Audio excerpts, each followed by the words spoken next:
Hey, what's going on? So I was at work today and it's Wednesday and I was like, oh, people do like Tubi Tuesday and stuff like that. So I was like, what if I do WTF Wednesday? Because I'm gonna do gimmicks now. Um, so I was like, what can we do for a what the fuck Wednesday movie that I can talk about real quick and not waste you people's time? So I came home and I was looking through Tubi and I was like, oh, there's a lot of fun like Charles Band movies and like Wild Eye releasing stuff, and then I saw that they added Showgirls to the to Tubi. So that's a movie I haven't watched in like a decade, and that's a movie that I had planned on doing on the other channel with the girl that I used to be friends with on there. And so I was like, well, I'll talk about it now because I just finished watching it.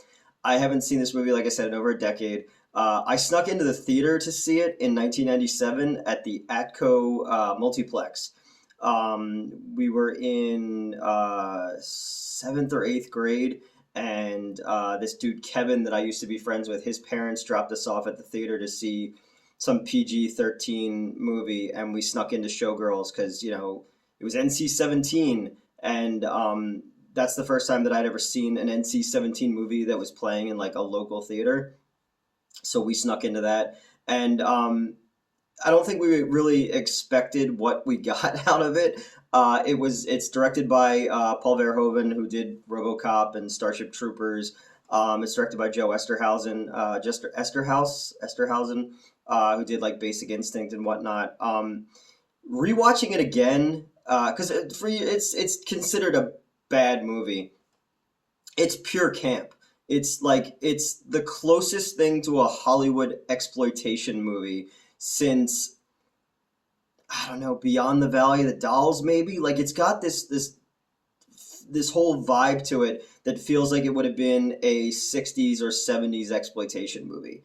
But it because Verhoeven directed it, it has copious amounts of nudity in it, and it's very much about exploitation of women and sexuality. It also kind of comes off like a body horror movie, which kind of fits in what Verhoeven did. It's a different type. Obviously, it's good flesh, unlike things that happen to Alex Murphy in RoboCop and the dude from Fame when he gets toxic waste and run over, or even just the satire of Starship Troopers, which kind of makes you root for fascism. This one is like it's wagging its finger at exploiting women while also exploiting women.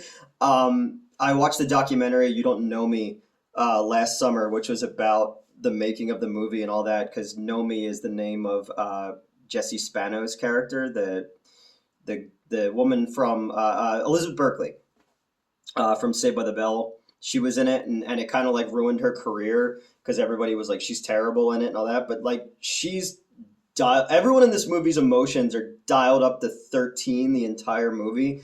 Like almost like a canon movie almost. Like there's elements of it that feel like The Apple. But there's also kind of reminds me of Staying Alive a little bit, the sequel to Saturday Night Fever that Sylvester Stallone directed. Like the ending of that is the Devil's Alley stage performance. All the Vegas showgirl stuff, stage show stuff reminded me of that in this. And again, I haven't seen this movie in a long time. I really I enjoy it, not just because I love boobs, and I do think that like Elizabeth Berkley is just gorgeous in this movie, but everyone in this movie is just a sleazy scumbag. And there's just so many lines in it that like I forgot about, like when she gets the part in the show, and the gay redheaded guy is just screaming thrust, thrust, thrust at her, and I was just like, I'm gonna start doing that to my employees and just see what happens. Um, I don't know. So yeah, I just wanted to sit down and do a what the fuck Wednesday. Are there topless showgirl shows in Vegas? I've never been to Vegas, and I've never been to a show like that. I've only been to one strip club in my entire life. I like in this movie the manager of the strip club is the dude who sings opera from the Goonies, And then Bobby Phillips is one of the strippers who's in like she was in a bunch of stuff in the '90s. She was in like the Carnival of Souls remake, and she's in an episode of the X Files with the cockroaches, where they might be alien. I've only been to one strip club in my entire life. I went with people I used to work with at my last job. We had gone out after kind of COVID stuff let out, and we went out with some of the people from another show and had some drinks and stuff like that. And then afterwards, people were like, "Let's go to a strip club," and it was this like really shitty, shady little hole in the wall one, and like the carpet looked like if you ever go to like a skating rink, it had like that look with like the black light, and it was just sad inside, and I was like, oh, okay, I guess it just wasn't my deal. If you ever want to take me to a strip club, I'm willing to try again, but it just really didn't do anything for me. I kind of just wanted to go home. Uh, yeah, this movie's insane. Like you got like tits and monkeys and I can't tell if she's actually really good at dancing because I know nothing about dance, so I'm just like, oh, she's better than me. Uh, yeah, it's like this weird, and Gina Gershon is in it, and I always thought she was like really attractive as well, and Kyle MacLachlan from like Twin Peaks has like Dieter hair from like the SNL skit, and the movie has one of the most bizarre sex scenes ever, which is the swimming pool sex scene. I'm just not sure how that works. This movie's it's crazy. Like like this was a movie that got released in multiplexes, and it was NC-17. It's just campy exploitation trash, but it's also fucking brilliant, and I really enjoyed it. And I don't know. I'm glad I watched it again. And I don't know. Have you ever seen it?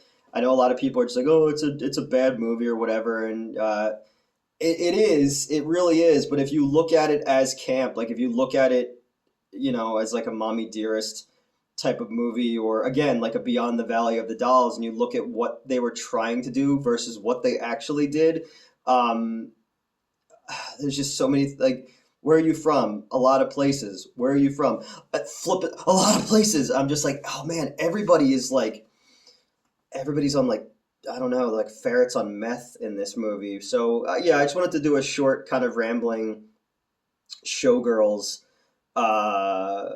rundown. Well, if you like this, I'll do more What the Fuck Wednesdays. Tell me some movies you want me to watch. We'll be doing the new show in February, like I said, which will be more cult exploitation stuff. It's gonna all be double features, so we're gonna have two movies per episode. Um, so I've got a couple picked out already, but if you want me to do a couple more of these, or if there's any movies coming out you want me to check out, just let me know. I'm just trying to make stuff right now. I can't sleep anymore, so I'm just like, well, maybe I'll just talk about movies on my phone until I can get into the studio and start doing the other stuff.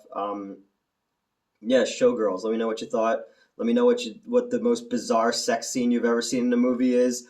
Um, Apparently, Charlize Theron was originally supposed to play the part that Jesse Spano got, and then a friend of mine on Twitter told me that her being a pole dancer in Vegas is now part of the new Saved by the Bell show, which I thought was kind of funny because she like hid from it for so long, and uh, I don't know. I would wear this movie like a badge of honor if I made this movie. So yeah, like, share, and subscribe, and follow me on Twitter and all that stuff. And what's your favorite exploitation movie too? Like, what's a movie you can't believe you saw when you were younger? And because I grew up on like the Friday the 13th movies and stuff, and it wasn't a big deal. But I just remember this movie, all the advertisement of NC-17, and my buddy and I coming up with this like fucking Mission Impossible style plan to get into that theater. Now kids try to now because I'm back at movie theaters, and kids don't even try to sneak into theaters anymore. It's like lame. We were like fucking going through the air ducts and whatever. Yeah, Showgirls. That was embarrassing. I embarrass myself on a constant basis.